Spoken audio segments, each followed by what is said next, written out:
In the near future in the city of Moscow, Oleg and Alyona are having a date, during which Oleg explains he's a soldier on a 2-week break. The date goes great, and the two of them end up spending the night together. Meanwhile in Paris, a plane is about to land when suddenly all its lights go out and everyone aboard loses consciousness. Soon this loss of power spreads around the world, only leaving a small section of Eastern Europe with light. Oleg and Alyona notice that the drones that fly around Moscow freeze mid-air, and they rush to the hotel lobby to see what's going on. Every person in the building is gathering there to listen to the news. The anchorman explains that this wasn't a consequence of any natural disaster, and while at first they suspected it to be a terrorist attack, they've discovered they've lost contact with the rest of the world. A group of soldiers led by Mayor Dolmatov is sent on a recon mission to Kirov, one of the many cities that are now in darkness. Journalist Olga goes with them to record any clues they may find. The government has sent drones into this area already, but none of them has made it back.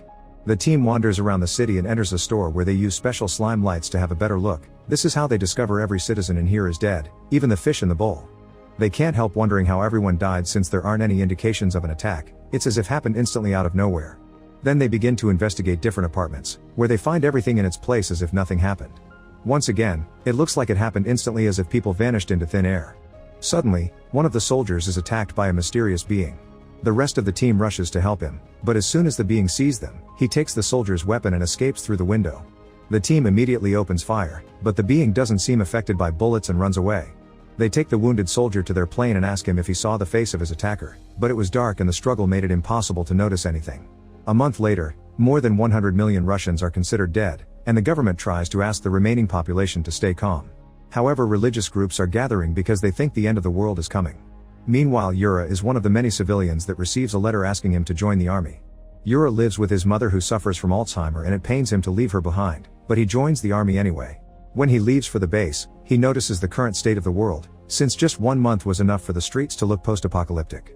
Yura ends up joining Oleg's team, which is informed of the current situation by Dolmatov and Colonel Marina. Every city in darkness is considered under quarantine, and the only existing power can be found in Moscow, parts of Belarus, Ukraine, and Finland. This area is known as the Circle of Life. Some retcon teams have come back with bodies and they've discovered they died from endogenous neurotoxins, which are chemicals produced by the human body. The new teams have 2 tasks: find clues for the scientists to understand the cause behind these neurotoxins, and to go deeper into the quarantine zone to gather resources because Moscow is running low. They need to be careful because they've already sent many teams and most of them didn't come back, even if they had tanks to protect them. While everyone gets ready, more volunteers arrive, and Oleg is surprised to see Alyona among them. Suddenly an alarm goes off alerting of an incoming attack. Apparently there's a group of huge enemies coming closer, thus the soldiers gather at the border between the base and the quarantine zone. At that moment the power at the base goes out, so Dolmatov begins shooting flares for a more clear view, and when the strange beings are close enough, the soldiers open fire. Some of these beings manage to reach the base anyway and begin attacking everyone in sight, causing Oleg to lose consciousness. The next morning, Oleg wakes up under the weight of a dead enemy. Yura notices he's still alive and asks for help moving the body. Now Oleg can see the strange being was actually a huge bear. In fact, there are dozens of bear bodies on the other side of the border, and nobody understands why they behaved like that. Olga is there too, recording everything for the news. Oleg is taken to the infirmary and is surprised to learn Alyona's a doctor. She takes care of his injuries, and when he feels pain, she comforts him with a kiss.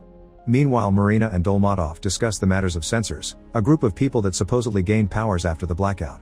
Marina explains they aren't like superheroes. Sensors can actually receive data in their minds like radios receive signals. However, they haven't been able to decipher the data or how this happened. The strongest sensor is Sasha, who is being kept in a military hospital. Since the blackout, he keeps having nightmares about a mysterious bald guy. Today he's being visited by Zhenya, who says he was sent by someone named Id.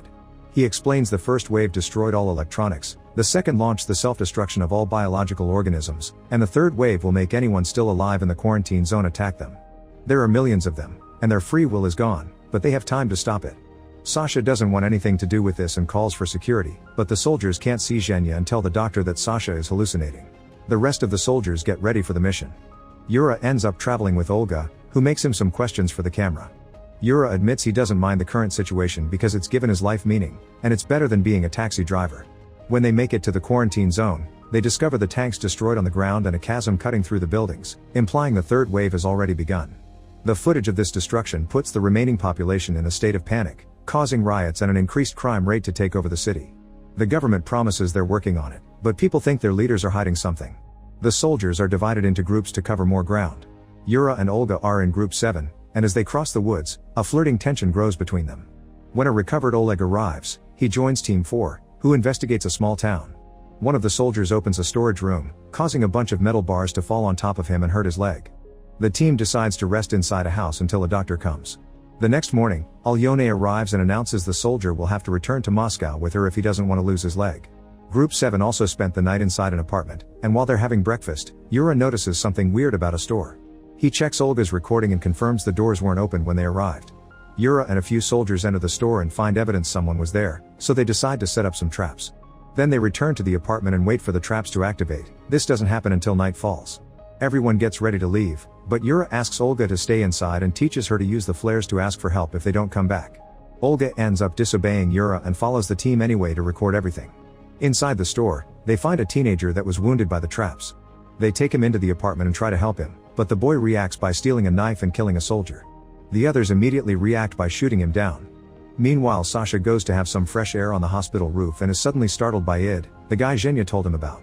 Zhenya had only been a mental connection, but it is actually here and wants Sasha to help. To convince him he knows what's going on, he shows his face and reveals he isn't human. At that moment, Marina shows up with a bunch of soldiers pointing their weapons at Id, but suddenly they all turn their weapons on Marina. It explains he used his mental powers to make the soldiers see her as Id and he as Marina, so she shouldn't try anything. He also swears he's on Marina's side and warns her that millions like him are coming to end humanity. When Marina asks what he is, Id says humans would consider him a god. Marina takes Id to her office to interrogate him. It explains he was supposed to start an irradiation process when the moon was above the oceans, but he made a mistake. The moon was covering this section of Europe, so it protected it from radiation. That's how the circle of life happened, and everyone in the quarantine zone is only a mindless drone that will attack soon. Id's race needs Earth because their own star is about to die and they want somewhere new with a sun to live in. Then he reveals there was a wave thousands of years ago. This wave was the human race, which is actually a bioweapon sent by the aliens to destroy the native population of planet Earth.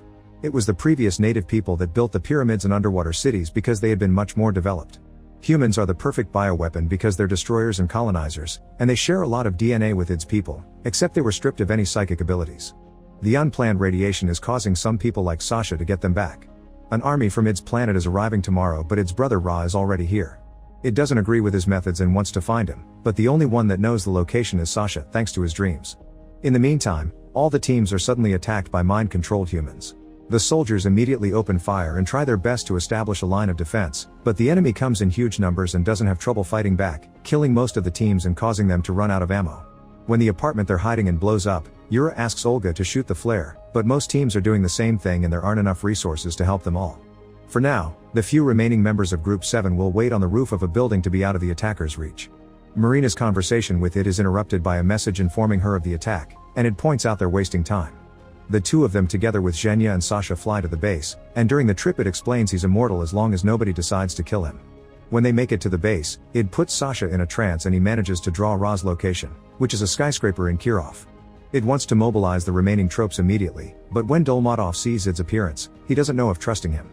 At that moment a soldier announces Moscow is being attacked as well and Marina convinces Dolmatov by pointing out Id is their only hope. Back to Group 7, they decide to climb down the building to search for the teams that didn't send any flares. Olga is terrified to try, so Yura kisses her to calm her down and lowers her gently. As they walk through the streets, they find a few civilians and kill them before even talking to them. Olga is upset by this because they looked fine, but Yura reminds her the teenage boy had seemed fine at first too. As if to prove his point, a new wave of droned humans attacks them. All the other soldiers die but Yura manages to fight the attackers off, getting wounded in the process. They run to hide inside a garage, where they take care of Yura's injury and find a car with gas and keys to use to escape. At the base, Sasha confesses he's scared to go because he's sure Ra saw him during the vision, and it allows him to stay behind for the sake of his safety. When Dolmatov's team leaves in the tanks, Marina notices Sasha is missing and makes everyone stop. At that moment, a series of rockets attacks the base and blow it up. Marina points her gun at Id, angry because he obviously knew about this, and Id admits it's true. However, if Sasha had been with them, the team would have died instead, and they wouldn't have won the war. The next morning, Yura and Olga find Oleg and Alyona. Their team has few members left too, and they've run out of ammo. Fortunately, moments later Dolmatov's team finds them and asks them to join the mission to kill Ra. Olga and Alyona will have to come along because there's no base to send them to. Hours later, the team arrives at Kirov. Dolmatov is surprised they aren't being attacked, and it explains Ra thinks he died at the base. The streets are blocked by the droned humans, and there are a few of them jumping from above with bombs. The army just pushes ahead with the tanks, shooting or crushing any enemy that tries to stop them. When they make it to the skyscraper, it takes Yura and a few soldiers with him to the rooftop while everyone else stays at the entrance for defense. The fight is absolutely vicious and they don't know for how long they'll be able to keep up, so Oleg takes the civilians upstairs too. After killing any enemies inside, it and the soldiers meet with Ra on the rooftop. Yura tries to attack him, but Ra simply pushes him away and leaves him hanging on the edge. It attacks Ra next and their fight is pretty even, but when Yura climbs back up and a huge explosion can be heard on the streets, Ra gets distracted and it takes the chance to attack him directly, removing a device from inside Ra's body. Yura immediately cuts in and puts a grenade in the resulting hole, finally killing Ra. Now Ed can use his powers to release all the controlled humans. He announces the next step is to kill the aliens arriving in the spaceship, since humans were made to kill after all. Zhenya doesn't understand why it didn't warn them of all this before the blackout happened, and Aliona and Marina protest against the way it is using humans. When Ed says he's the god humans deserve, Zhenya attacks him with a knife, but Ed uses his powers to make him kill Marina instead. Furious, Oleg tries to attack Ed too, but Yura comes in his defense, pointing out it is the only hope they have against the incoming invasion. A fight begins between Yura and Oleg, and when Olga notices Yura is beating Oleg up, she grabs a gun and shoots Yura to make him stop. Zhenya tries to kill it again, but it easily stops him. Oleg thinks about killing Yura and shoots at it instead, yet bullets don't do anything. It uses his powers to make Oleg see everyone as his father, causing him to hesitate. However, thanks to being a sensor, Zhenya can find the real Id and he jumps to bring him down with him. They both die as soon as they touch the ground. At that moment, a giant spaceship lands on a bunch of buildings. Oleg grabs the device Id took from Ra and leaves with the women after refusing to finish Yura off. After taking some weapons from fallen bodies, the trio enters the spaceship, which opened the door because it's waiting for Ra. Inside there are hundreds of aliens sleeping in pods, and when Oleg presses the device, oxygen starts being transported to those pods. It seems Ra was supposed to wake them up, and the timer on the pods confirms they'll be ready soon. They try shooting at them and confirm it does kill them, but they don't have enough ammo or time to do them all. Olga notices the pipes carrying the oxygen are on the floor, and destroying one kills many aliens at the same time. The trio begins destroying every pipe they can find, effectively stopping the invasion. However, when Aliona is about to destroy the last pipe, she freezes because she realizes these last pods have children in them. The kids begin leaving the pods and when Oleg sees them, he drops his weapon to the ground, not being able to hurt innocent creatures. Make sure to subscribe and turn on notifications so you can watch more videos like this. Thanks for watching.